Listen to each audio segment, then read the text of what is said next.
We are back. Sam Seder, Emma Vigeland on the Majority Report. Let's just put up this. I want to just put up number 2. Put up some fun music. This is just number 2, just to get us in the mood. Tesla sales in Europe continue to dive even after the vaunted Model Y shift. Everybody was so anticipating, I should say, of the Model Y. Everybody loves that version. Oh, that one's great. And scroll down, we can watch. Yes. Ooh, Tesla stock dropping. Sorry about that. Whoops. Whoopsie. Yes, let's get the fortune Don't we have a, where's the... This is the one we were thinking of, yes. Okay, scroll down. Elon Musk, European crisis deepens. Ooh, Here we go. So sorry. It's this part. Hold on, go back up a little. There we go. This paragraph. Plunging sales in France, Sweden, Netherlands, and Switzerland. Yes, Tesla's European business appears to be in a full-blown meltdown. In France, its volume sank 59% to 863 cars for the month. Sweden, where there is a labor dispute between Tesla and the local IF Metall trade union, saw its sales plummet 81% to just 203 vehicles in an otherwise growing market. In the Netherlands... You can almost profile everyone who bought the car. Yeah. Well, it's unfortunate because Norway is the one place where it grew slightly, but Netherlands down 74%, Switzerland down 50%, just selling hundreds of cars at this point. And Henry says, for reference, Elon would get margin called when Tesla stock hits roughly $115 per share. I think it's much higher than that right now. But I suspect also there's a lot of people at Tesla probably not excited that he tanked their business. But the problem with this news is that the stock is probably not going to respond favorably to this because in Europe, he is incredibly reliant on selling his cars because he makes all of his money by selling carbon credits from the emissions that these cars offset to other polluters in Europe. So this is just a disaster for him. It's a disaster. And that's why apparently, like, there was that Wall Street Journal report that they were trying to get him to step aside as CEO, which he or as the head of the company, he denied, but it was very specifically worded. So I trust the Journal. Just want to remind folks that this guy named his cars the Model S, the Model 3, the Model X, and Y because it spells sexy. Oh, boy. Oh, the next is going to be Model 8, Model 0, Model 0, Model 8, Model 5. Yeah. Patchy Rick says the margin calls allegedly at 215. I don't know about that. Henry says it's currently at 274, but in November it was in the 400s. So, I don't know. We'll see. Gravity exists. What's going on with Norway? Probably just some Nazi stuff. I mean, I don't know. There's like, there's some racial purity people in Scandinavia. Yeah, a little bit. Even though they do have, it's almost like, honestly, I'm not comparing the two because the model there is much more egalitarian, but you can have domestically more like socialist viewpoints and like the way liberal Zionists exist in Israel, where you can still have like deeply racist views, but like love the social safety net when it applies to your cohort. Do we have an example of this in history where there's, as long as there's a very like a tight racial purity, we will provide for the citizenry? That's where the socialists kind of got shoehorned in to the the Nazi. Do we have an example of that, Matt? What are you taking? Just about to take a CBD gummy. All right, let's check this out. This is super gross. This is a video put out by, this is your tax dollars at work. I think this video is less for people to self-deport and more for them to sell to the Trump voter that they're doing this. Because they're also putting out flyers that are like this too. Ronald Reagan of, obviously an immigration attorney, got a hold of one of these flyers in immigration court. Message to illegal aliens, a warning to self-deport, benefits, with an arrow going up, and consequences if you don't do it with an arrow going down. All in English, incidentally. Here is where do we know where this ad is playing at all, or is it just they put this video out? It was posted. It was posted onto Facebook and Instagram. Again, I think this is for domestic, like their own voters' consumption. People in our country illegally can self-deport the easy way, or they can get deported the hard way, and that... Leave now. If you don't, we will find you, and we will deport you. You will never Entering this country illegally is a crime, and we're not going to forgive it. If you cross the I'll border... pause it for a second. I sort of feel like they needed to transcribe Homan. I know. I just don't think it's that scary when somebody goes, Bob's go piggy. Right. Right. I'm sorry. It's like one of those dogs bred to have breathing problems. He's a French bulldog. God. Don't get him too worked up. He's going to suffocate. He's an American bulldog. Forgive it. If you cross the border, your chances of being apprehended are much greater, and if you are apprehended, you're going to be removed from the country.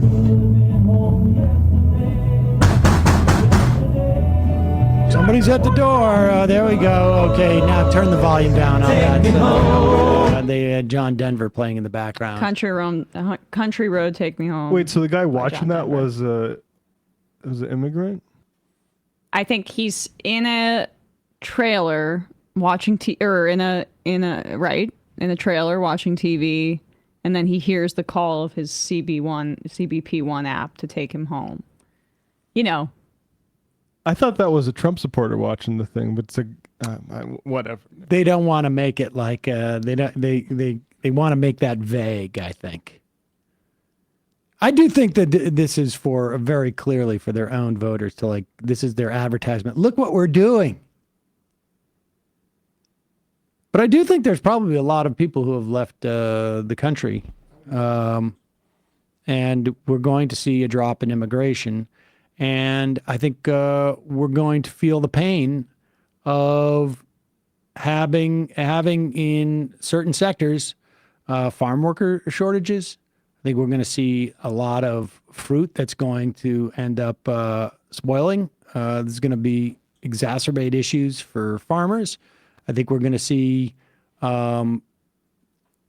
like inflation like jet fuel in construction because of both labor costs are going to shoot up, and we're going to see material costs shoot up because of tariffs placed on Canadian lumber. I think it's going to be nuts. Right. The United Farm Workers posted about a raid where the ICE agents had names of, coincidentally, all the people organizing. I saw that. 14 people were named, and I think only 3 they ended up taking away, but it was really an intimidation tactic.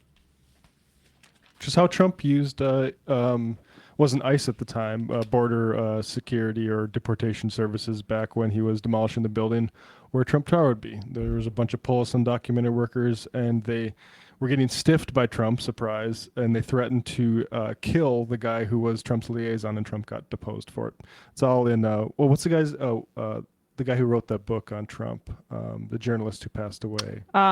New York-based, Wayne Barrett. Wayne Barrett. Yep. He was a Village Voice. Yep. It was funny. In the summer before he died and before Trump was elected in 2016, he came on and he was saying it's all Felix Seder. We never hear that name again. I know. Never, never, ever. You wonder why. I don't. I know. You've laid this out before for people, right? Yeah. Back in the day. People can look that up. Look up Felix Seder. Look up what was the name of she became U.S. Attorney, Loretta Lynch. Loretta Lynch. Yep, she was USA in the Eastern District. She wrote an affidavit on his behalf when he was facing charges for stabbing a guy with a broken champagne flute in a bar fight. Got to hear both sides. There are nice people on both sides. Okay. We talked about this yesterday, obviously. Donald Trump, after meeting with, what's that guy's name again? John Voight. John Voight. Hollywood star John How could you Voight. forget? So many luminaries in my head. John Voight was a decent actor back in the day, and then His daughter has eclipsed him as a humanitarian and as a human being, Yes. and in all aspects. and then yes. as he aged, he was like one of those people where their head swells and just like sort of like swells up and like retains fluid. Right. Very odd looking. Right. But nevertheless, John Voight met with Donald Trump at Mar-a-Lago, and then Trump comes out of Mar-a-Lago and says, we need 100% tariff on foreign films. I think even Voight backed it up like, well, I didn't really say 100%. And now, of course, Trump does not have this authority, specifically under the statutory authority that he's using to raise these tariffs. And it's an absolute joke. It's all BS. But coincidentally, he also came out with a proposal to, I guess, rebuild Alcatraz. Not rebuild, reopen it. Reopen it, but you'd have to You'd have to repurpose it. Have you been to Alcatraz? It'd be so easy. Just put some glass over the outside of it. It's a museum. I know it's a museum, but it's also probably you'd have to rebuild all of the infrastructure to handle Yes. prison. I mean, it would probably be an incredibly expensive project. There's plenty of companies that are lining up for that project. And but it would be a beautiful prison. It would be. I mean, just think of it like a big windows, look out on the water. And people were speculating, why did he do this?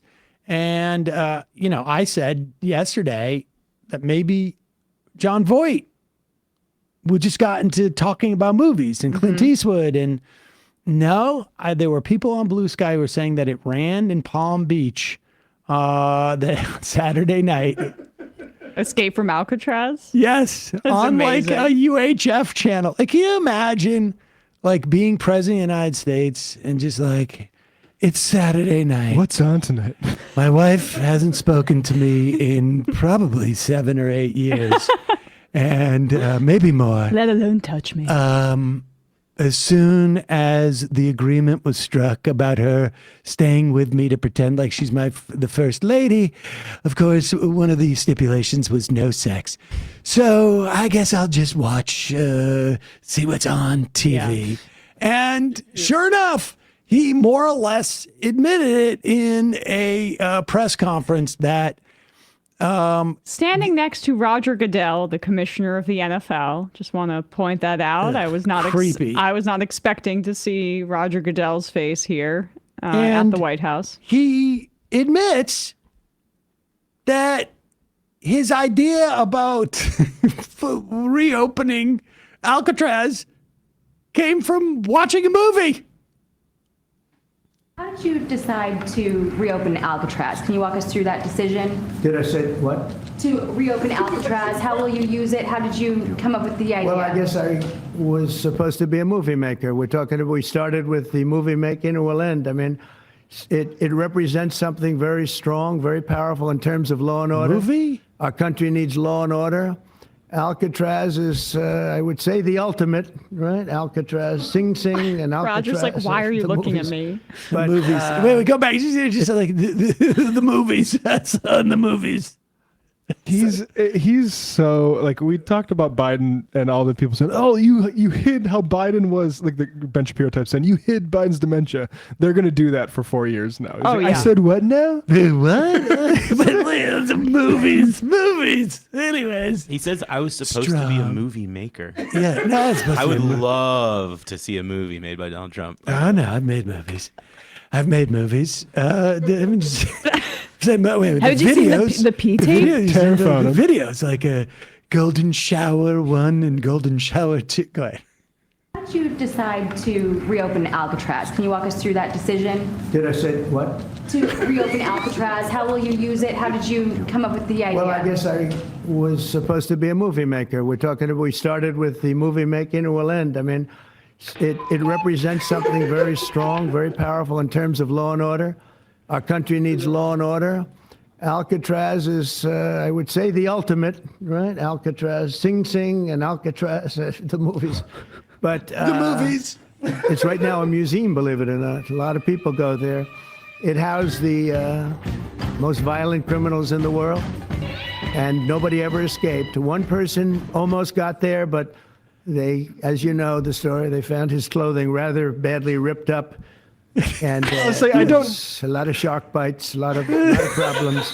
Nobody's ever. I'll say I don't know this story. I do. They tell it when you go to the museum or you see the movie. But this is all like the myths of America from like the 70s or something. Like Fort Knox. People don't think about Fort Knox like they used to. I don't But think. he's so nostalgic. That's No, like the Jaws. It's from a Jaws. movie. You saw Jaws. You saw the movie Jaws, right? And With the shark and he next bites him, week, we're eats him up. And Next week we're gonna excavate Bunker Hill and find the mysteries of Bunker Hill. Bunker Hill, everybody. a lot of questions about those crop circles. There's a Grand Canyon. No. As long as we're not talking about the Epstein files, who cares, right? There's treasure in the Grand Canyon. Epstein, I don't know. Clothing rather badly ripped up, and it was a lot of shark bites, a lot of problems. Nobody's ever escaped from Alcatraz, and just represented something strong having to do with law and order. We need law and order in this country, and so we're going to look at it. Some of the people up here are going to be working very hard on that, and we had a little conversation. I think it's going to be very interesting. We'll see if we can bring it back in large form, add a lot. But I think it represents something. Right now it's a big hulk that's sitting there rusting and rotting. You look at it, it's sort of you saw that picture that was put out, it's sort of amazing. But it sort of represents something that's both horrible and beautiful and strong and miserable, weak. It's got a lot of qualities that are interesting, and I think they make a point. Okay, are you? Okay, any more questions about how insane I am? A lot of qualities I'm interested in. I mean, the whole thing is a waterfront property. He's talking about it like a real estate property. We all saw the picture that was We're released. gonna make it bigger, though. We're gonna make it bigger. Like I don't know if you saw that movie about the underwater world. And what we'll do is we'll have a big dome. We're gonna make it big. Can we make it like with a big dome, but underneath? So it'll be like riding. Like, did you see? What was that with Aquaman, with the dome? And then they go in and You've seen the other pictures. questions. Other questions? That's where we're at, folks. He's so old and driven by like old-timey nostalgia, including how he talks about children's toys. There are the 250 pencils and the 30 dolls. Like, what do you think? Do you think kids are playing with abacuses now? Like, what is he? All the kids want so many pencils. That's the problem. It's funny. There's a LBJ tape where he picks up the phone talking about Vietnam, and you can hear him listening to Gunsmoke, like the old Western. You can hear it overpowering. Bye, Sheriff. And he's so childlike about the sharks. It's the same thing with the moat at the border when he wanted alligators to go after people in the Rio Grande. Can't we put alligators in there? Yeah. It's unbelievable. Also, we're going to reopen the Alamo. It represents strong. It's also weak at the same time. It's just very. We all saw the picture that was released of it. You ever hear of Bedford Falls? Make America Bedford Falls again. Everybody was so nice to everybody. I want to do clip number 10 because since we're talking about, you've heard that concept that fish rots from the head down. Mm-hmm. And stupid is as stupid does. And I don't know, there's something about being in the, the Republican Party, where ignorance is so exalted. Before we put up this, will you put up a map of the United States and maybe just sort of like surrounding areas, maybe just The of like western half, the Western Hemisphere, maybe we'll just look at. including the Gulf of America, which is what we call it now to avoid being thrown in prison. That is what I do not call it, but let's just take a look at a map, just because I want to refresh everybody's memory of what the country looks like. Okay, that's New York City. Okay, there we go. Yeah, all right. Now, as you can see, Mexico borders the United States. And just north of Mexico, you got Texas, you got New Mexico, you got Arizona, you got California. And there you can see over there, there's Los Angeles. That's a big city in California. And San Diego. And just below it is Baja, California. I've never been there, Baja, California. It's beautiful. I've heard nice, good yeah. things. Like people in LA used to go there. And so you have the Google now calls it Gulf of America on one side of America. Oh, they really do that? And That's then embarrassing. there's another side of Mexico that's called the Pacific Ocean. I just wanted you to take a look at that for a moment. Just pull out just a little bit more. Yeah, right there. A little bit more, and just go a little. Yeah, right there. That just sear that image in your mind. And okay, now let's go to this clip.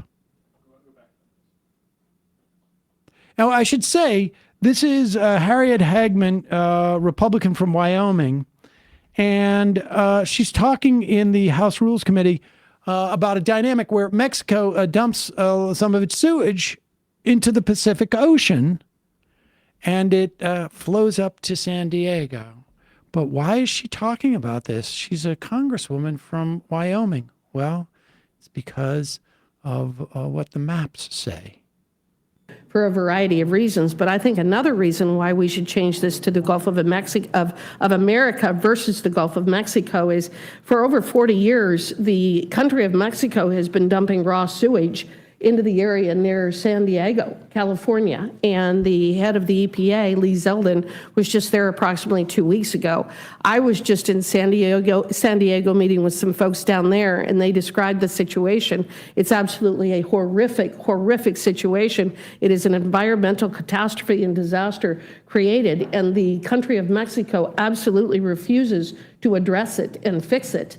And has been fouling our waters for decades upon decades. It needs to be resolved. But that is another reason why we need to retake and claim ownership of this area and make sure people do know that it is the Gulf of America. We should not be rewarding Mexico for their bad acts. And that's just one example. That sounds like a... Yeah.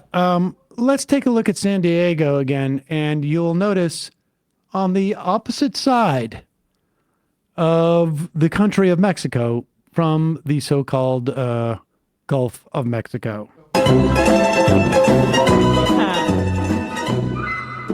How would changing let's say the Gulf of California, we will also want to change that to Gulf of America too, or something. So what? Mexico is just able to continue dumping then? That will fix up. That will take care of the raw sewage. It's all mythology. It's crazy, like how conscious Trump is of that. Like he mentioned it with Alcatraz. Like it's mythologically an important thing. It's beautiful. It represents exactly. things. It's very fascistic, and also childlike. Trump has just engaged in an assault on all of our environmental regulations. So it's kind of like the right-wing arguments about when they'll Tucker Carlson will act like he's a populist and gesture at criticizing corporations. They'll only do it towards the woke ones or when they can use it cynically to sell their agenda. Like they don't care about pollution. You joking? Jay Tingle makes the point. Every place that's been befouled with sewage should be named after America. Is that the idea?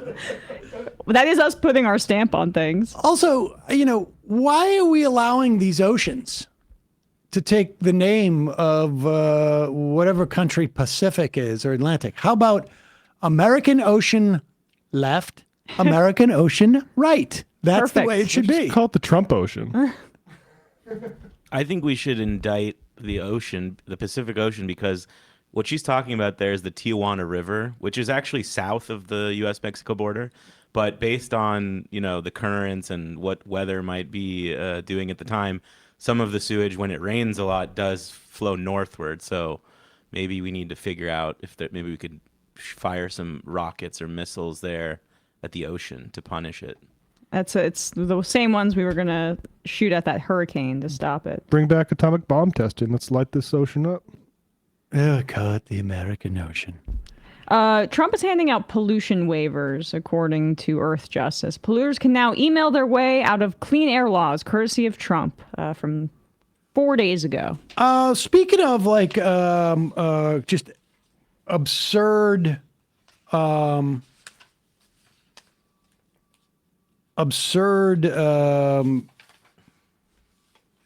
corruption, where did that story go? I had a story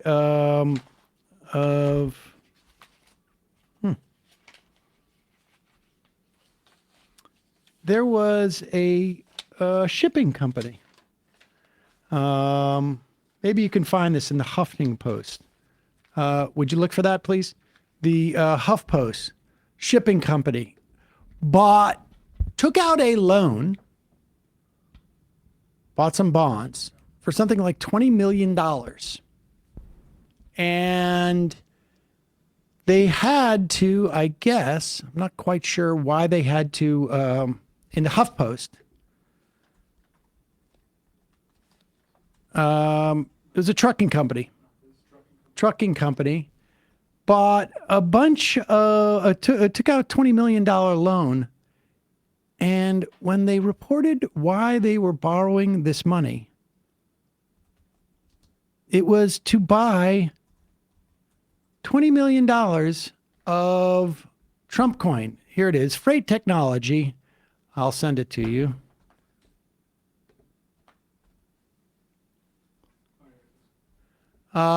Company boasts spending up to $20 million on Trump crypto coin to buy influence. This is in the HuffPo. An international trucking logistics firm is buying as much as $20 million worth of Trump's crypto coins to influence the administration's trade policy.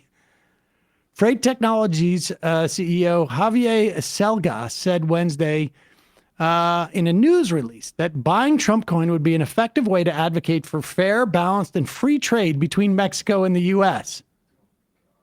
The release was attached to a filing that same day with the Securities and Exchange Commission explaining why Freight Technologies was issuing bonds. The company will use the net proceeds. So basically, they're getting loans. You sell bonds. That's what basically it is. The company's going to use the net proceeds from the offering to purchase Trump coins, the company told the SEC. I mean, this is apparently a company that is incorporated in the British Virgin Islands, has a U.S. headquarters in Houston. And maybe it didn't occur to them, like, maybe we shouldn't put this out in a press release, that we're literally buying access to the president in the most sort of like naked and I think for anybody would perceive as corrupt way. Especially as there have been major freight layoffs so far this year, including 2 months ago when Freight Technologies Incorporated, a logistics management innovation firm with a market capitalization of $6 million, also engaged in layoffs, reduces workforce by 20% to align resources with its technological goals and improve operational efficiencies, which sounds like to me, they're going to automate a bunch more stuff. And instead of that money going towards workers, it went to buy Donald Trump, basically. I don't have a problem with that. Can we scroll back up? I just want to shout out the photo editor that chose this. Oh my God. The Huffington Post article. Look, we've all been sweaty before, but have we ever looked like this? The caption is, President Donald Trump talks about transgender weightlifters as he gives a commencement address at the University of Alabama. Oh my God. I mean, he needs, if he's going to ban gender affirming care, he needs to ban tan affirming care. Folks, that noise. What? No, I hear it. Oh. Let's try it again. Folks, that noise indicates that the phones are now on. The number is 646-257-3920, 646-257-3920 is the number if you want to be a part of the program. NOLA Birdwatcher. Matt, I love your work, and you've helped me refine so many arguments, but yesterday you caught me off guard by echoing the same rhetoric our governor uses to cut the incentive for film in Louisiana. There's so many people, small businesses, small towns that rely exclusively on film. We overflowed the state capital to maintain the credit. And just last week, the Senate voted unanimously on a bill that supports the film industry. So no, Louisiana does not think it's a bad investment. This is the only option. I've had to be in a union, been compensated fairly, and had health insurance in my adult life. So it really caught me off guard when you echoed Jeff Landry's talking points about film being a bad investment. I mean, I don't think I heard them from Jeff Landry. I maybe I'm wrong about this. I'd like to see more wider economic stuff on that. But all I'm observing is that a lot of these states are rolling those back. Well, that also may be because they're having tax issues. I mean, they're having revenue issues. Isn't that kind of a problem? Well, like if they were making money for the state. Sometimes it's hard to say one-to-one. Yeah.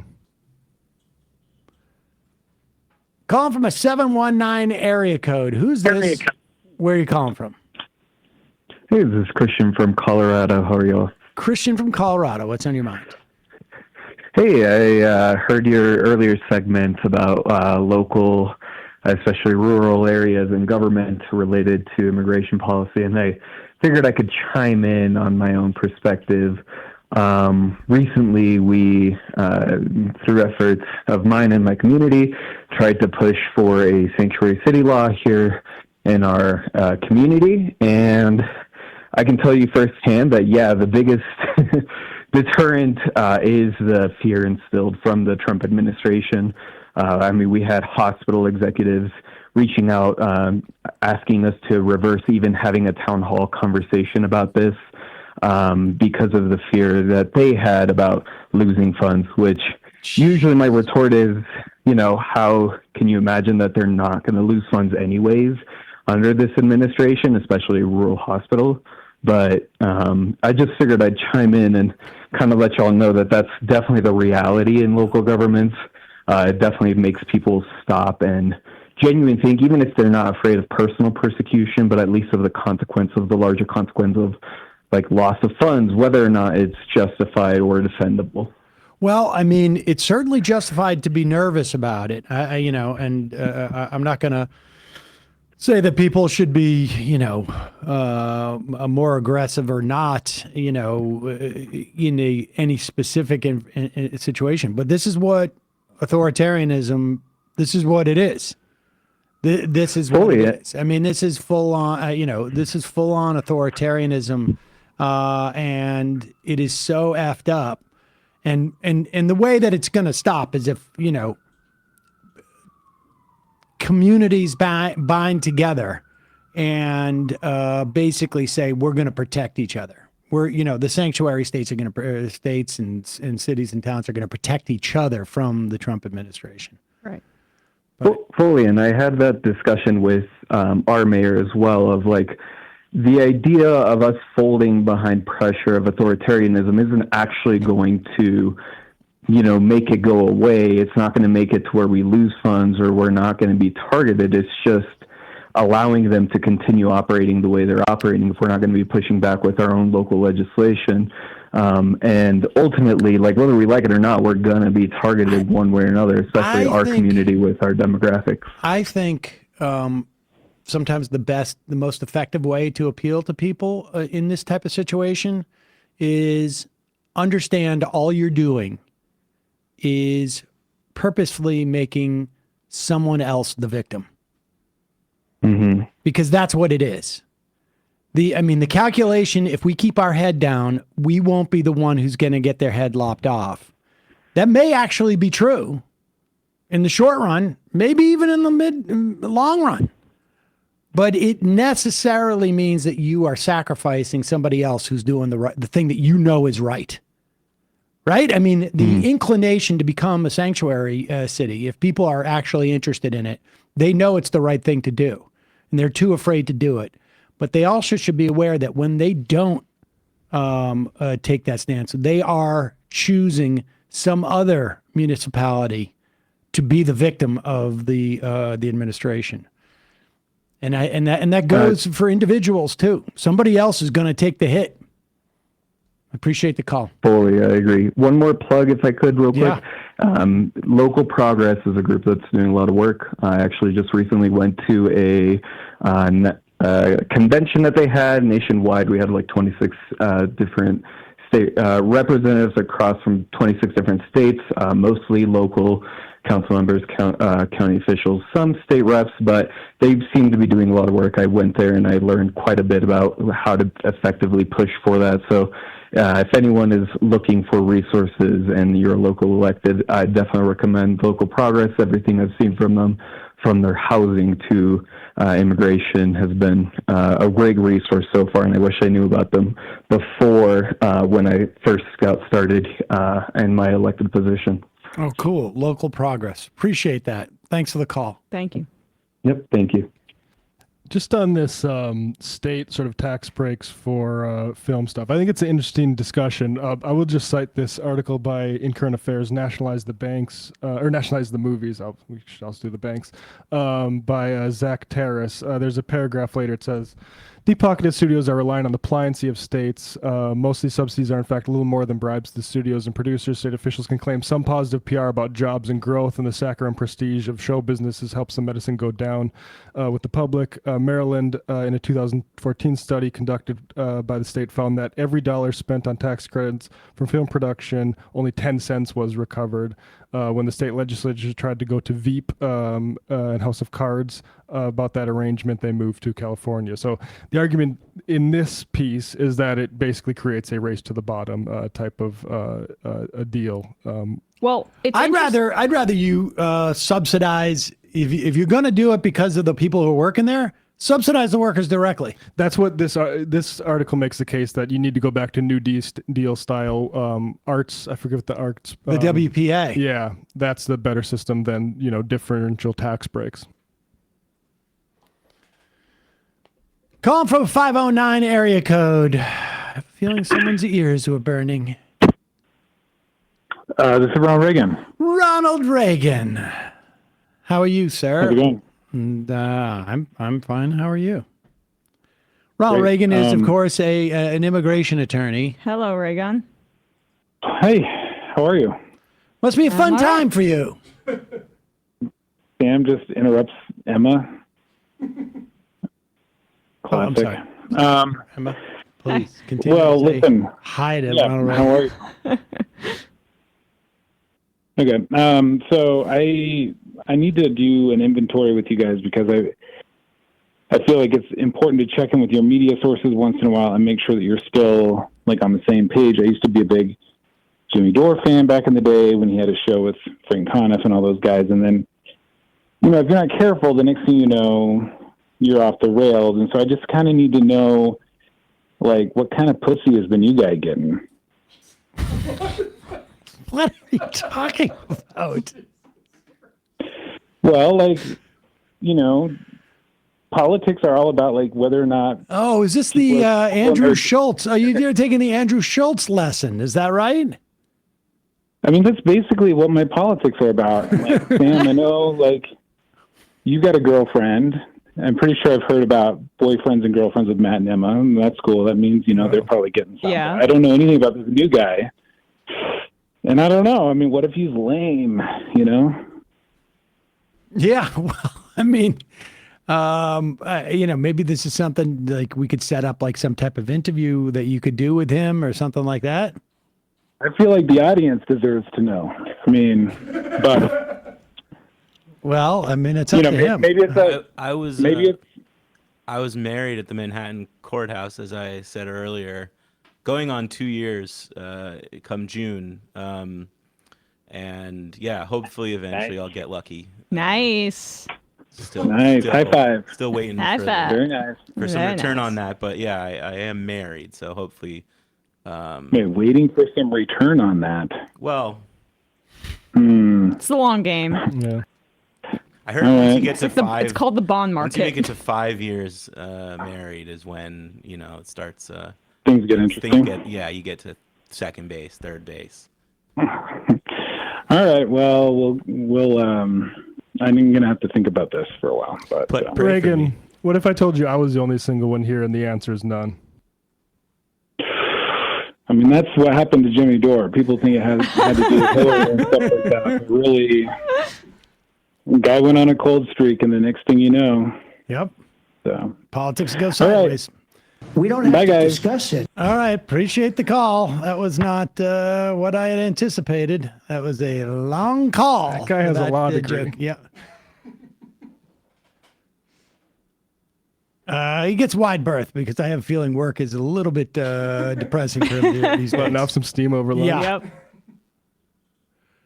Calling from a 504 area code. Who's this? Where are you calling from? Is this me? It is you. Hey, wow. Okay, yeah, long time, first time. I'm Jesse from New Orleans. Jesse from New Orleans. Yes. I just wanted to start off saying I'm a former libertarian, and I want to credit you and Michael with Wow. helping me form the intellectual framework to get out of that. Fantastic. that. Well, I'm very happy for you. And thank you for making me feel like that time debating libertarians was not wasted. Oh, it was one of the best. I would watch that. Like once I started getting out of that, I would watch them all the time. Do you remember And- which one kind of started to get you to think, or? It was actually after, like, basically how I got out of it is like I was like, my grandpa died and I was having a rough time, so I just got away from all the stressful info wars essentially. And then after a couple months, I started, coming out of the fog, and then I started watching y'all, and it helped me actually intellectualize everything. That's wow, amazing. great.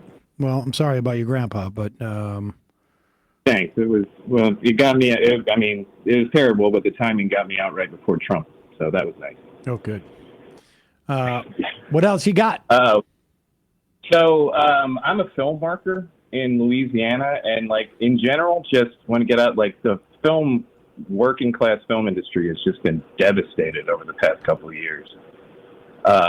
It's really brutal. Not just in New Orleans. I'll tell you, I have friends, obviously, still in that business, and everybody's walking around like they've like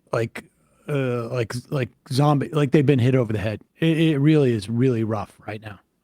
Yeah, I mean, honestly, like I was making less than half of what I normally make past couple of years, maybe a third. And from all my friends in LA, they're saying I'm doing better than 90% of everybody else. It's really rough. Yeah.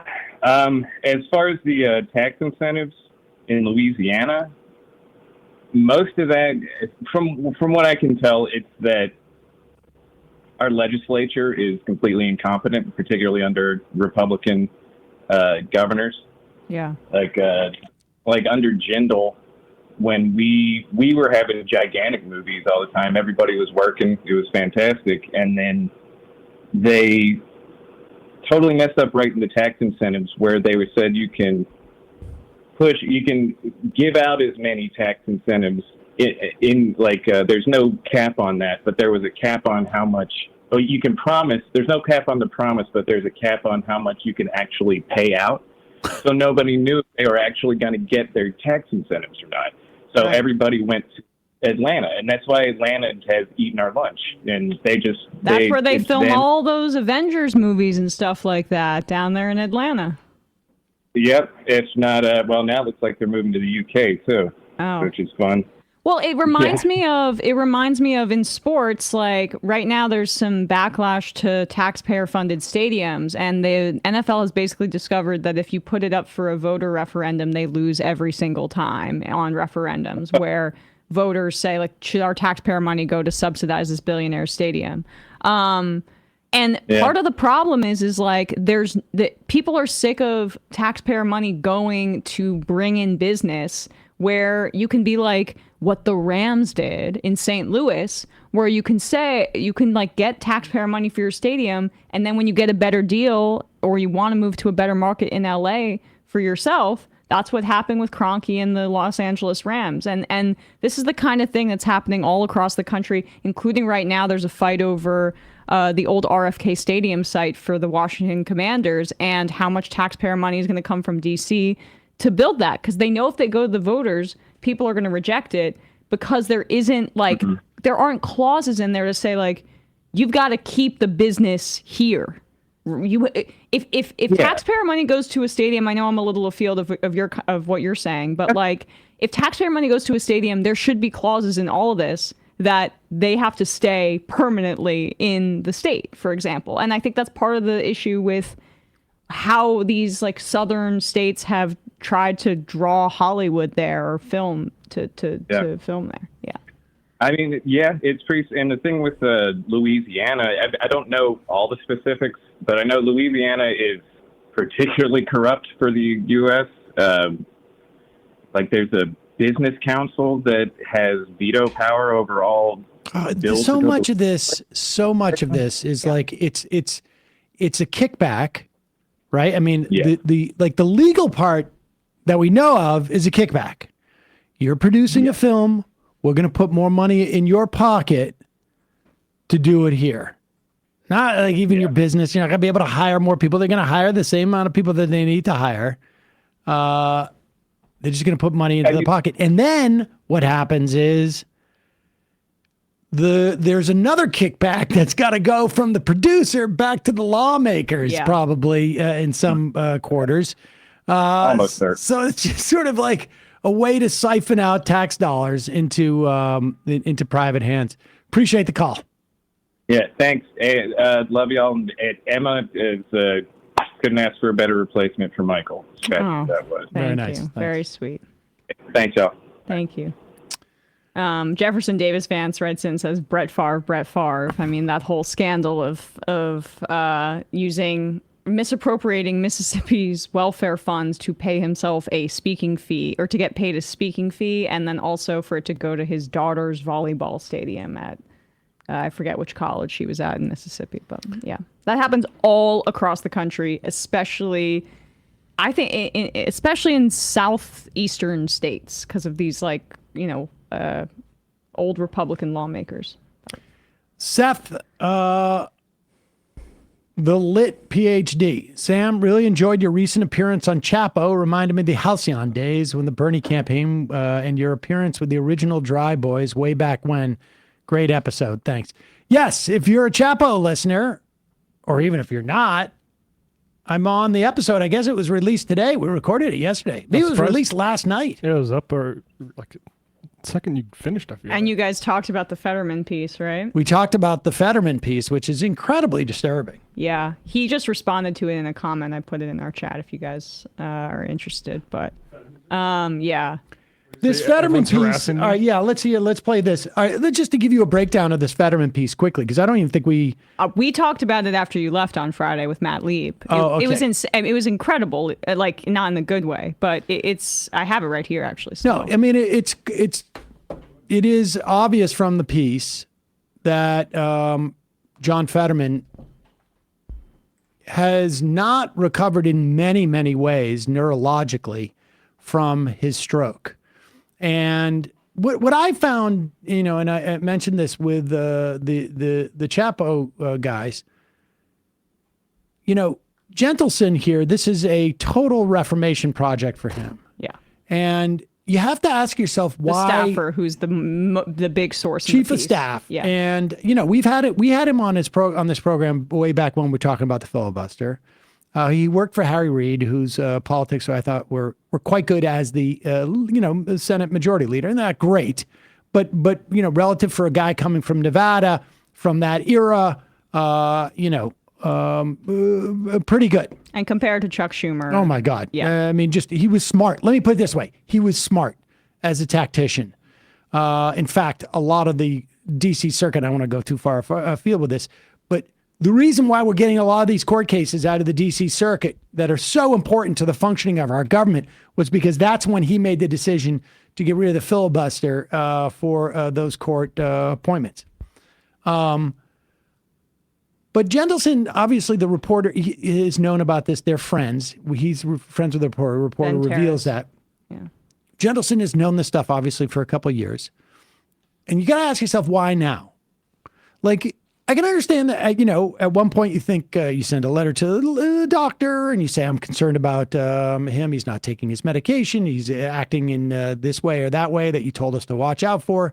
But that was over a year ago. What's changed between now and then? Now, the obvious time to have said something publicly would have been after the car accident, where he nearly killed his family. And God knows he could have killed who else. He's also bought a gun, they say, in this. This is where, and you see his wife is pleading with the staffers repeatedly. It's deeply sad. And it doesn't sound like a safe situation. When the car accident happened and you realize that this guy's out of control, it seems to me that there's a responsibility to go public with it then. I don't see any reason why he wouldn't do it then as opposed to now. And the other thing is that these check this out. This is a car crash. This is back in the summer of 2024, right around the time when that letter was written that Jentleson wrote to the. Check this news report. It happened here on Interstate 70 westbound just before the 68 split, not far from the Pennsylvania border. A witness tells police Fetterman's vehicle passed her at a high rate of speed, well over the posted limit. Seconds later, the witness saw Fetterman's SUV slam into the rear of a car. 11 investigates traveled 2.5 hours southeast of Pittsburgh, and we found Fetterman's crushed SUV at a garage in Hancock, Maryland. The front end twisted and mangled metal, the windshield shattered, front airbags deployed, the tires bent out from the frame. The father of the garage owner described a violent collision based on the damage. He hit that car so hard it come clear up on top of the SUV. I mean, that shows that man hit that woman a heck of a lick. Fetterman and his wife and the driver of the other vehicle, a 62-year-old woman from Pennsylvania, were all taken to nearby War Memorial Hospital with possible or suspected minor injuries. After being released from the hospital and making it home to Braddock, Fetterman, holding a bag of frozen food that he used to ice a sore shoulder and a bottle of Tylenol, posted a video with his wife.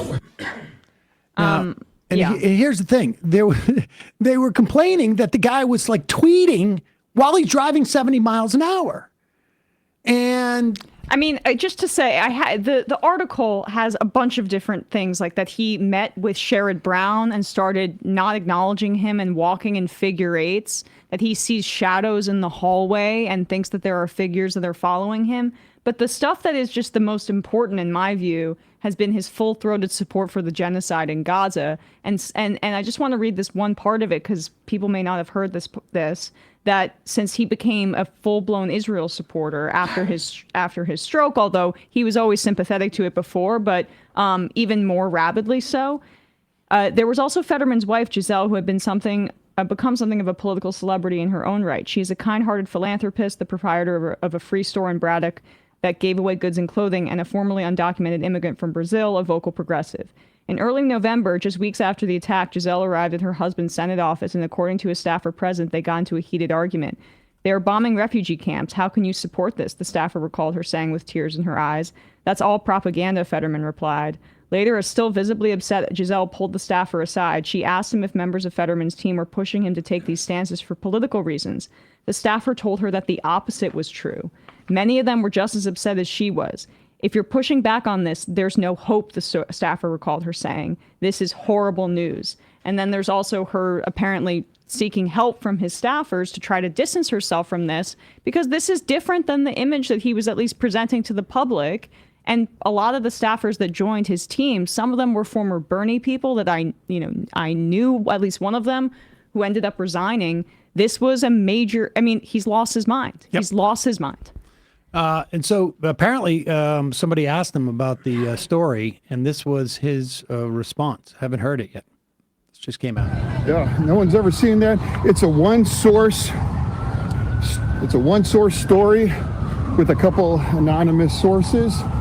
Hit piece from a very left publication. There's really nothing more to say about that. He said he was worried that you're not taking your medications. Are you taking your Pause it for a medications, second. sir? I just want to be clear.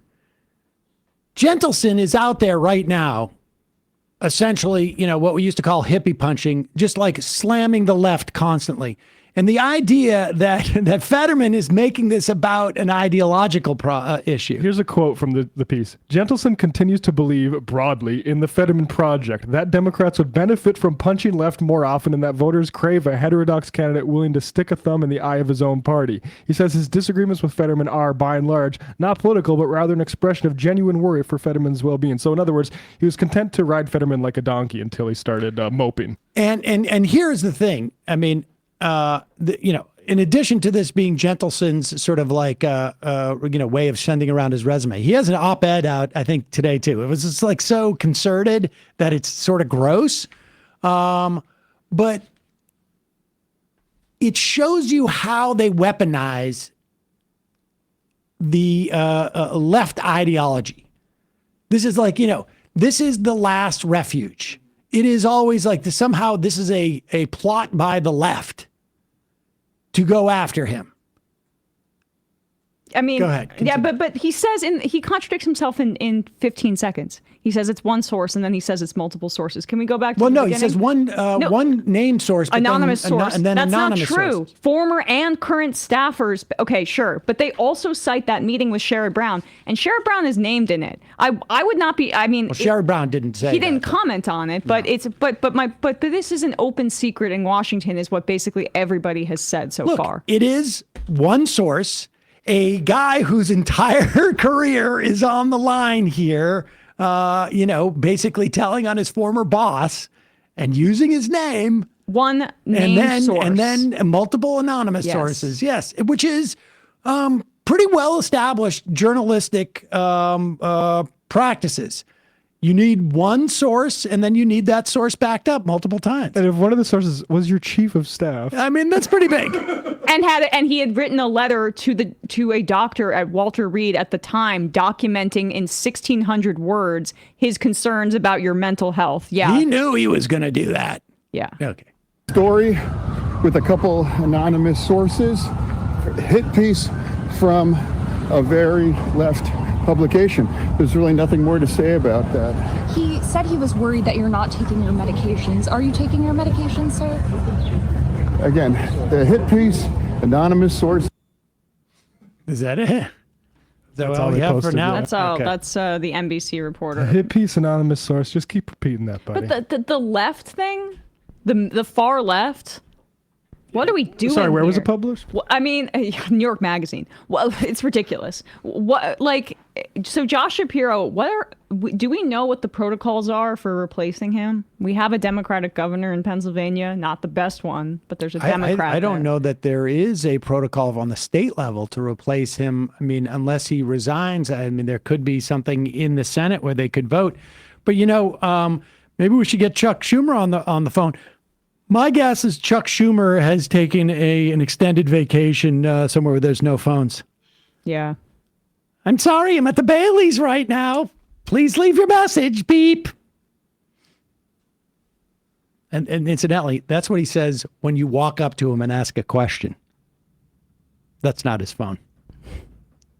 Somebody wrote in, didn't Harry Reid kill the public option in the ACA? No, that was Joe Lieberman. Harry Reid, the thing relevant to Gentleson particularly, is he was an outspoken opponent of the Ground Zero Mosque. Harry Reid was Harry Reid. Really? Yep. So there's some I look that ideological up every time. Consistency across and that was shortly. employers. I'm not saying it. Maybe it was after Gentleson came onto his staff. So I'm not sure if that was Gentleson's project or if Harry Reid decided to do that. But it's one of the dark marks against Reid.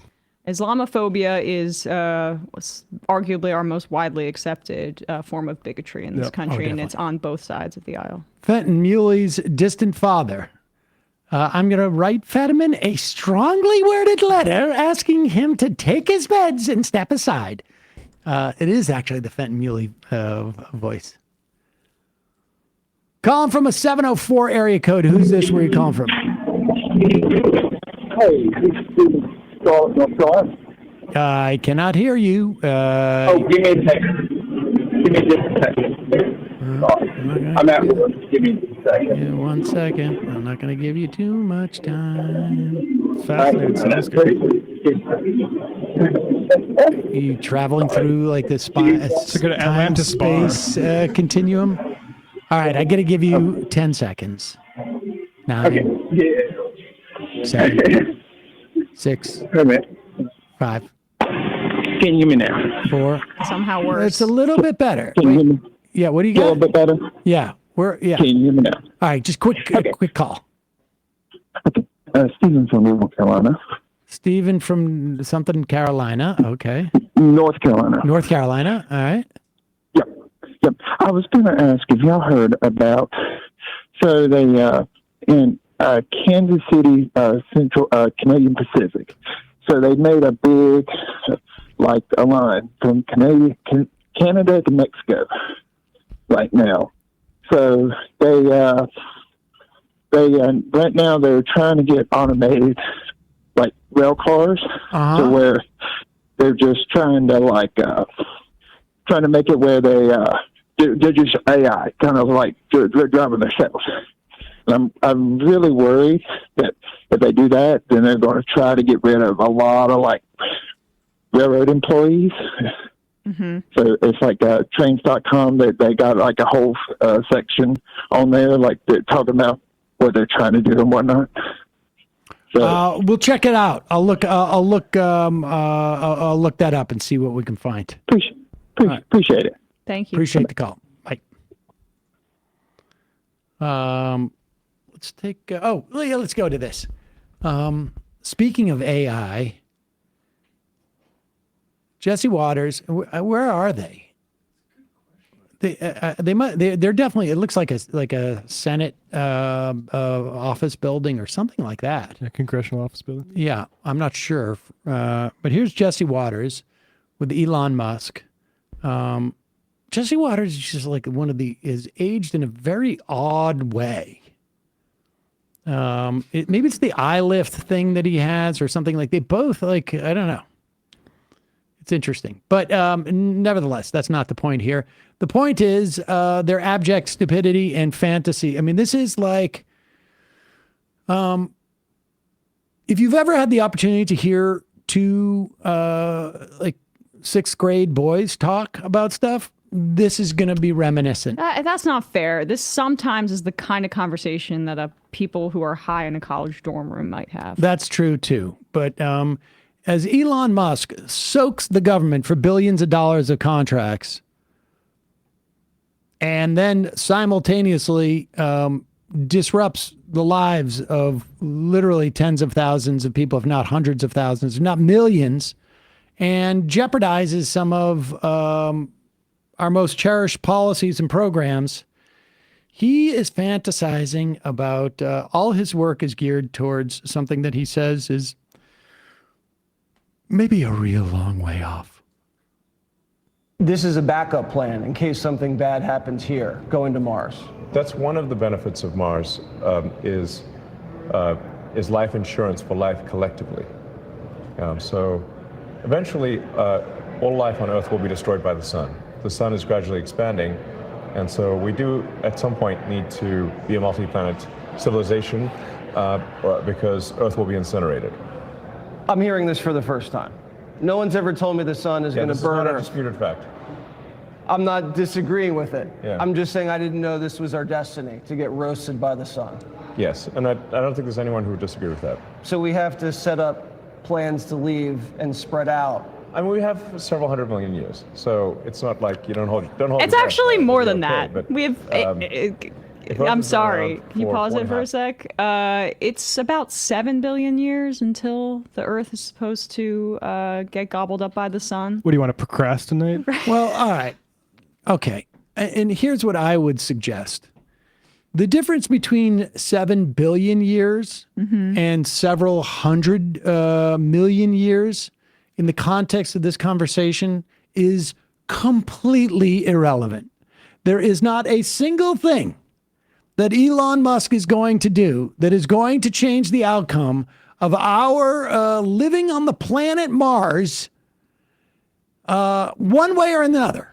I'm sorry, folks, but I have news for you that over the course of those either several hundred million years or few billion years, we're either going to figure it out or not. And also, like, just to give you a sense of how many years we're talking about, I think our first recorded evidence of human life is around 300,000 years ago, is what I'm seeing here on my quick search, but the Smithsonian has it. It's the first time hearing. So that's not, if we were talking about 100 million years in advance, this wouldn't make any sense. Given this is my point. That yes. None of this it's completely fantastical. Yes. You might as well also say, like, you know, maybe by that point we'll live on Pluto. Well, that's the thing is he's an impresario, and his whole thing is to get dumb people with more money to give it to him to invest. But this whole scenario where the sun expands is also a problem for Mars. Yeah, it's just about that's the next planet over. I do actually like talking about this sort of stuff. Like Skeptics Guide to the Universe will occasionally do this sort of theoretical stuff. But yeah, Mars will have a brief moment when the sun is exploding, where it might be slightly warmer, and then it still has the same problem. So we keep the coldness. Listen, we're gonna live in glass bubbles. You don't know what you're talking about. And also, if we can make Mars habitable, like. Why would you? Why wouldn't you make America? Yes, the Earth habitable. But that's the point, and I guess we'll finish this clip. But I wanted to reference Naomi Klein and Astra Taylor's "End Times Fascism" piece in The Guardian. But let's let him keep going. Plans to leave and spread out. I mean, we have several hundred million years, so it's not like you don't hold your breath. It'll be okay. But pause it. I beg to differ. I would say hold your breath. Yes. I would suggest that he should hold his breath. In fact, I'd like both of them to hold their breath. There's nothing to worry about, but please invest in my Mars colonization project because it's very imminent and we need to get this done now. I want to see both of them hold their breath right now for a long time. They should try holding their breath on Mars. Yeah, exactly. And spread out. I mean, we have several hundred million years, so it's not like you don't hold your breath. Why are we talking about that? If Earth has been around for 4.5 billion years, which is what the fossil record suggests, then Earth only has about 10% more life in it before it gets so hot that life is impossible. And you're going to be the guy to put us closer to where we need to be to get to Mars. We're headed there, yeah. We have a long way to go because it's not about just landing on Mars and doing flags and footprints. Oh my God. It's about creating a self-sustaining dumbest country in the world. City on Mars. With the fundamental fork in the road of destiny being that Mars is sufficiently self-sustaining and can grow by itself. If the resupply ships from Earth stop coming for any reason, whether that is because civilization died with a bang or a whimper. Specific about this is ships unnecessary for Mars. He just got done playing. Honestly, 2077. no. This is what was. I just turned this off. It is so dumb. He just finished binge watching. What was that? God, what was that sci-fi show on like 3 or 4 years ago? Maybe it was 5 or 6 years ago now, where we had colonized Mars, and also there was like in between Earth and Mars, there was also like a space colony. And if you lived on Mars for a certain period of time, you get down to Earth, and like the increasing gravity was a little bit difficult for you. The Expanse. Yeah, I just finished watching The Expanse, and now he's just regurgitating it. I mean, this is so dumb to talk about this like this is a serious like. I just want to make it clear that we're going to need supply lines. Now, of course, this will be 400 million years from now. We're going to have, it will be exponentially more human thought since then. But we're still going to need, will we have different type of suitcases, or like will we find that like we want hard shell suitcases or soft shell? Like we have like a knapsack. It's also possible we'll have evolved in figure out the such a way. details later. We'll have evolved in such a way that our shoulders will have a different angle, and we will have to redesign the knapsack. It really is like a pastiche of like futurists like Michio Kaku. I mean, Neil deGrasse Tyson does a little bit of this sort of stuff, just like by a ketamine addict. Well, I said the tech futurism too. You can go. I saw somebody make this point like back in the 60s or something. They spoke to their science teacher, and like they were talking about some new technological innovation, and that teacher said, "You'll see a version of this every 10 years. That's supposed to change everything." And there's always like scientific capitalists that try to use a futuristic vision to get investment or to sell something. But what's new about this is it's melding of the right and of this like techno-fascist utopian vision. But it's not fully utopian. It's more just like it's nihilistic. But the End Times Fascism piece by Naomi Klein and Astor Taylor is really good. I just wanted to read just this little part of it because it's so relevant here. Much like religious end-timers who long to escape the corporeal realm, Musk's drive for humanity to become multi-planetary is made possible by his inability to appreciate the multi-species splendor of our only home. Evidently uninterested in the vast bounty that surrounds him or in ensuring Earth can continue buzzing with diversity, he instead deploys his vast fortune to bring about a future that would see a handful of people and robots eke out a survival on two barren orbs, a radically depleted Earth or a terraformed Mars. Instead, in a strange twist on the Old Testament tale, Musk and his fellow tech billionaires, having arrogated godlike powers to themselves, aren't content just to build the arks. They appear to be doing their best to cause the flood. So I just thought that applied perfectly to this. Yeah. But you're not completing. Okay. You're not contemplating the. We're going to need different types of luggage trolleys. And that philosophy was being pumped to Earth. It's because it's not going to be able to like necessarily fold out like this. Because what if we've decided that suitcases are going to be cylindrical? So I hadn't considered that's that. One, of course not. And that's one of the things that we're not really talking about now. So we have some time. We have some time to work on. Okay, good. But invest in my company. I love talking about the sun exploding and not what we're doing about climate change. Right. Well, that's the thing, right? Like it's both. What's fascinating about it is that there's a significant portion of the Fox audience where they would lose their minds if someone suggested that the Earth was that old. Yeah. Okay. Like the idea, like, wait a second. No. The Earth is 6,000-7,000 years old. We all know this. That's how long the time has been in the Bible. But of course, Jesse Waters doesn't respond to that, and they sort of allied over that because it honestly would offend a significant portion of the Fox News audience if they actually sort of hovered over the idea that the Earth is that old. But he's also, it is almost like the realm of religion at that point by saying, we don't need to do anything about what's happening now. We can completely avoid that. Except trust all the daddies. Except for trust, just trust in the idea that I'm here. And that's the important thing.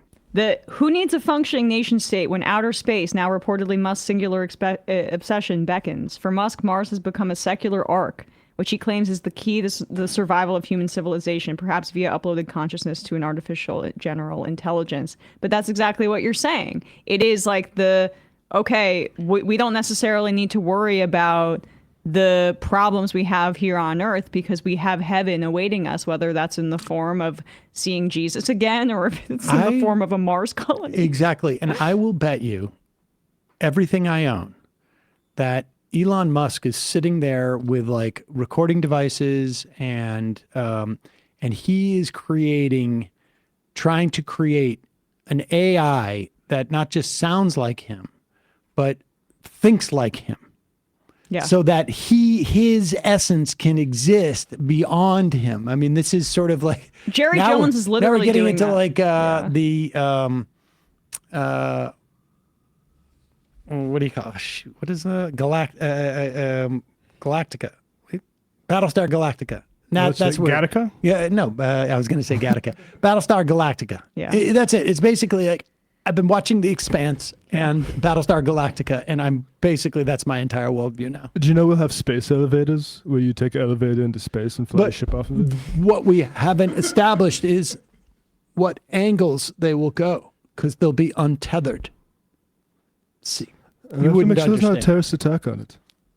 Honestly, Donald Trump's vision of Alcatraz is like much more beautiful and attractive to me than this. At least it's idea. here. Yeah, exactly. If I At least never it's have to here. listen, if I don't have to see Elon Musk, I'd 10 times rather be on Donald Trump's Alcatraz. Free rent in San Francisco. I mean, you got to Beautiful swim, views but of the bay. yeah. All right, one more phone call. Calling from a 774 phone call. You are the final. Wait, did that happen? 774. Huh? Why is that frozen? Let's try that one more time. Maybe that person's not there anymore.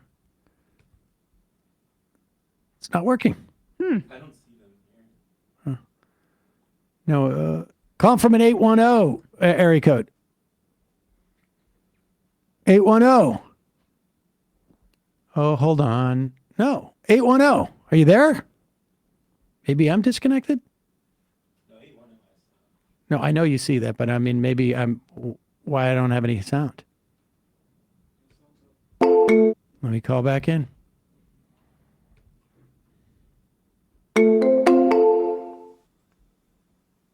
Calling from an 810. Are you there?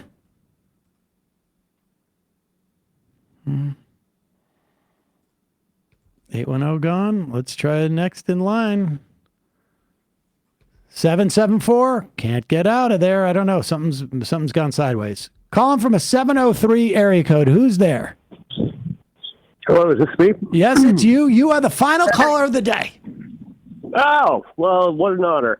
My name is Rob. I'm in D.C. Rob from I have just been, I don't know how much you've read about very recently announced raids being announced in D.C., ICE raids on, they just announced this, God, I think it might have been last night or yesterday morning, that ICE is planning on doing immediate raids in D.C. on schools. They apparently are going to be monitoring DoorDash. And can you hear me instantly? I can hear you, but I'm seeing now Yep. that, but this was also rumored to be done in the first few days of the Trump administration as a show of force. It wasn't fully what happened, but I wouldn't be shocked if they're revisiting this option because of the bad press about the economy, for example. So it is happening now. My partner sent me a message when I was coming, this is my day off, incidentally, and I was coming home from doing some errands, and she sent me a message from our local civic association saying that there was a plan to do a raid on Monte Verde Charter School, which is our local bilingual public school, within the next 2 days. I happened to be walking by and saw that there was a group of about 36 people outside the school and asked one of them what was going on. They'd heard about it too. It's all been going on about word of mouth. So I've been sitting outside the school for the past 4 hours. A lot of people have been going in and out. The teachers have set up something resembling, I wouldn't call it a barricade, but at least a barrier of tables outside, offering up food and snacks for the people that are remaining. And there has also been, speaking to the other people that are here, at least 3 other ICE sightings at various local schools and other institutions. They are definitely doing raids, and it's happening very quickly. So I don't know, something a caller said earlier, or what you said to them about community being important. Like, I wouldn't have known any about this except for community, and I've met and talked to a number of neighbors that showed up for this, and my understanding from school administrators is it has thus far deterred ICE from coming to this particular school that I'm in front of now. So, yeah, I mean, you know, it's my day off. I got a new book. I'm sitting outside here until I got to go home. But, you know, doing whatever little part you can, Great job. it does actually help. Yeah, that's fantastic. You don't know, nobody's talking about any type of apps or text lines where people can get information. I mean, I've been trying to look around for stuff like this. I imagine it's fairly localized. Yeah, I mean, there's a few Blue Sky people that I've seen that have posted out these things, but frankly, I learned about it through my somebody who heard something from word of mouth on my local civic association's website before that. So, yeah, I mean, that's a huge part about the problem. Like, I've been looking for resources to send out word to get more people here because obviously it's going to become more, they seem deterred now, but I don't know what happens when school gets let out at 4. Right. I don't know. It's all, I wish I had an answer, but yeah, it's just really bizarre. Like I literally read something on Blue Sky last night about them talking about that, and yeah, they are. Well, let me just say this. First of all, I appreciate what you're doing, and thanks for calling in and drawing attention to it. And if I'll let you go, but if anybody out there, thanks again. If anybody out there knows of any like hotline or any type of like, you know, I imagine like there's I would imagine that there should be like some type of like you can get on a text list where people can be activated very quickly in the event that there's something like this where, you know, standing out in front of a school, standing out in front of an apartment building, standing out in front of a community center or a courthouse or something like that, just hanging out there makes ICE less interested in, I mean, listen, this is the obvious thing. ICE is going after the easiest targets possible. These kids at these schools are not a danger to the community. They're going after, that's why they go after mothers. That's why they're going after the easiest targets possible. The idea that we have this foreign invasion and that there is these like, you know, dangerous criminals, yet none of them have a gun. ICE cops, not getting into firefights. They're going after the easiest targets possible. And your presence can make that target just a little bit more difficult.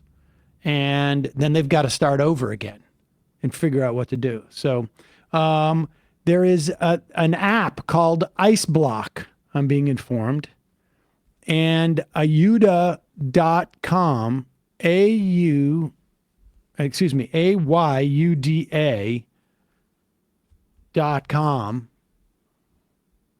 That looks like a place maybe you can go. And Ice Block as an app, again, I'm not endorsing this. I just don't know about it. But people can check it out. Migrant Solidarity Mutual Aid on Blue Sky has a hotline. Maybe we can dig that up, Russ. Migrant Solidarity Mutual Aid on Blue Sky. Ayuda, A-U-A-U-D-E-A. Yep, A-Y-U-D-A, Ayuda.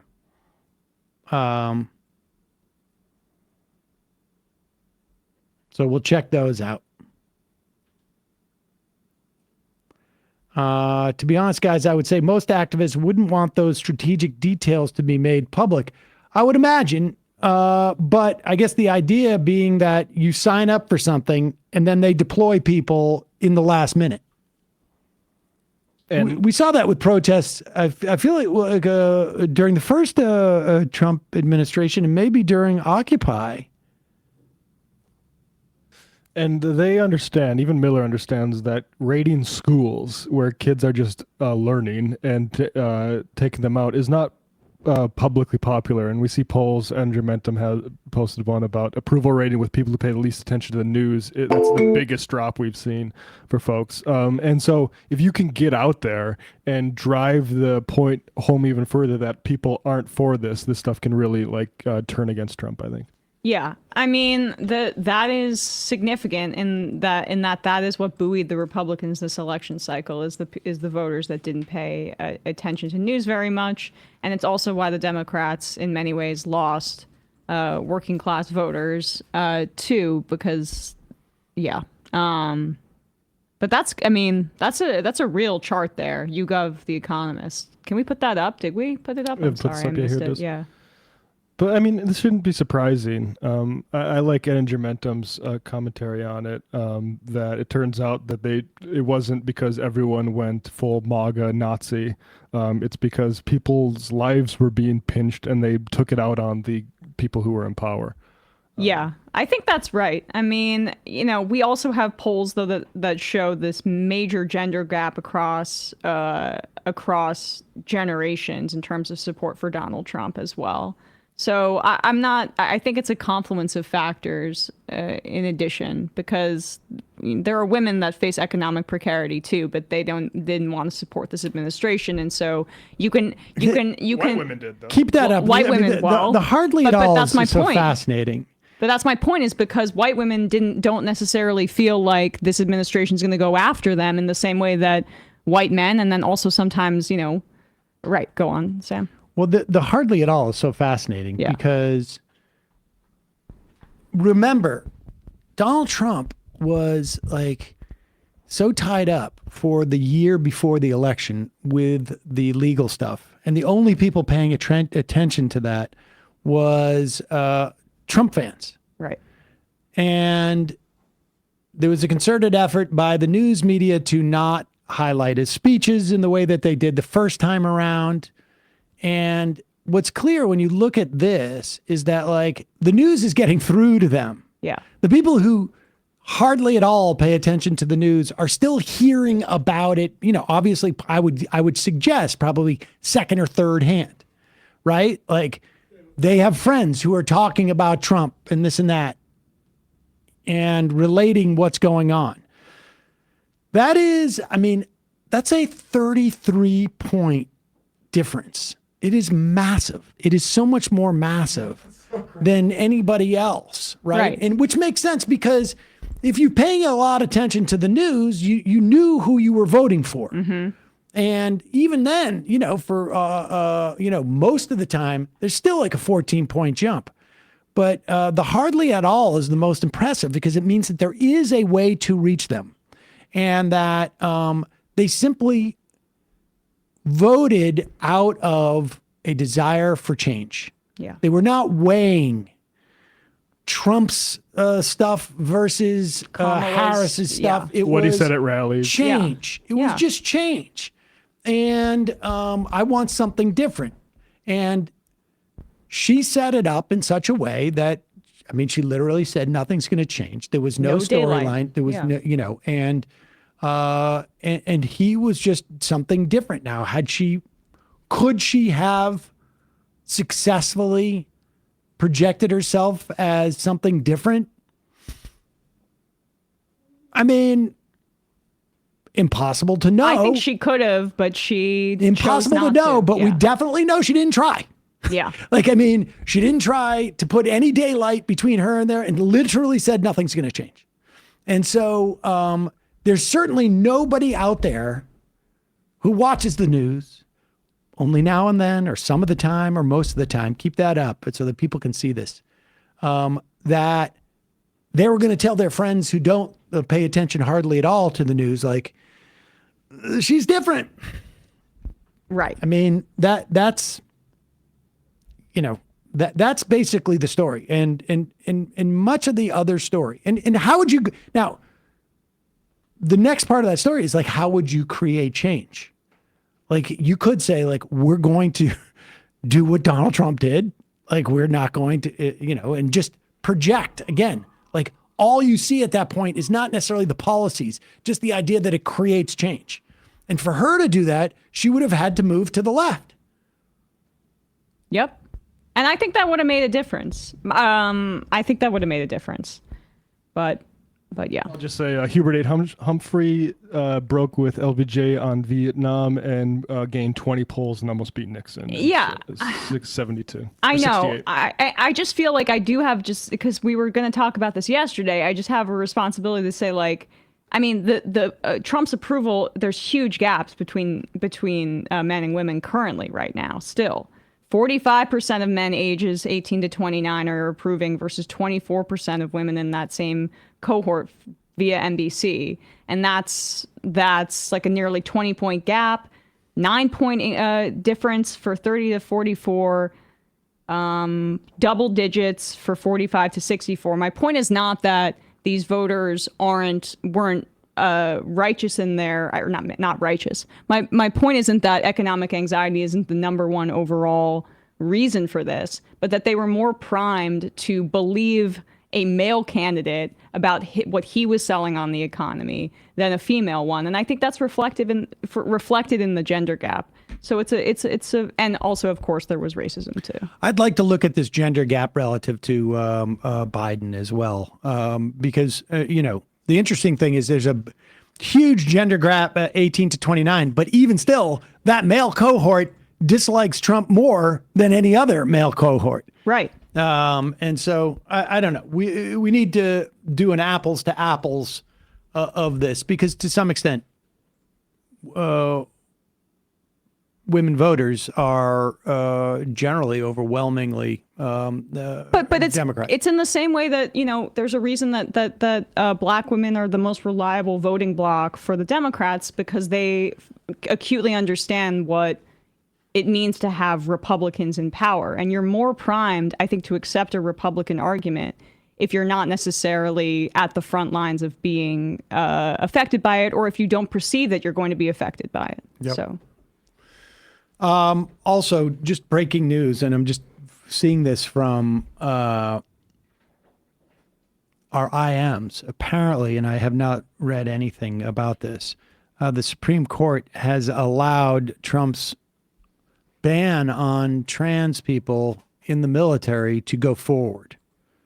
And if I remember correctly off the top of my head, we're talking about 14,000 people, I believe this may affect in the military. I mean, they're psychos. Freaks. They're psychos. And what Hegseth, the idea of like getting rid of anything in the military that it speaks to women, black people, Jews, whatever, And to be clear, it's all marketing, right? He wants a military that is strictly hardcore Christian nationalist. It's conditioning it towards Christian white supremacy. Yep. Good luck with that. Good luck with that, with the economy tanking under Donald Trump. Oh, that is actually going to... Actually, it'll help. It will help people enlisting. I mean, yeah, that's true. Yeah, you can read stuff. I remember reading Christopher Hitchens before the Iraq War stuff, talking about sort of white nationalists in the Air Force. Oh, my God. The Air Force in particular is apparently there's a ton of that. You can go back. I can't remember the name of the general now who was giving a speech about, our God better than their God, and the Christian nationalism that was in there. I mean, just look who came out of it, Hegseth. All right, folks, a couple IMs and we got to get out of here. 5, congressional baseball fan. Let's see. Unsee. If I tell you that Scott Bessant is a failed Steve Mnuchin clone, you won't be able to unsee it. John Fetterman's mind is a town with one basketball hoop. JD's pants. Hassan had a stellar story in Fox News yesterday. They called him a radical terrorist and to keep him away from your kids, and then showed video of teens calling him hot. I don't know about you, but if my Fox News parents told me there was a scary, sexy, anti-right-wing YouTuber to stay away from, I know I would be searching within 15 minutes.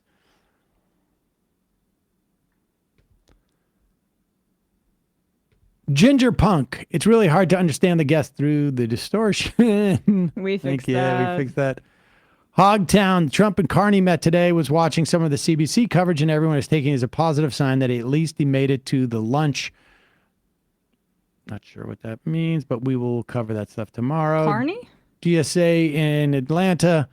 Favre daughter went to Southern Miss. Why is Fetterman out of breath? Augie's left paw. Get the voint out. Sam, do you think doing a reality show with Trump, Steve Austin, would be harder than doing a reality show with Busey? Would Busey be a better president? I think there's some similarities, probably. Militant apathy. Nazi stream of consciousness. You take Republicans to school and they just eat the books. All right, 3 more.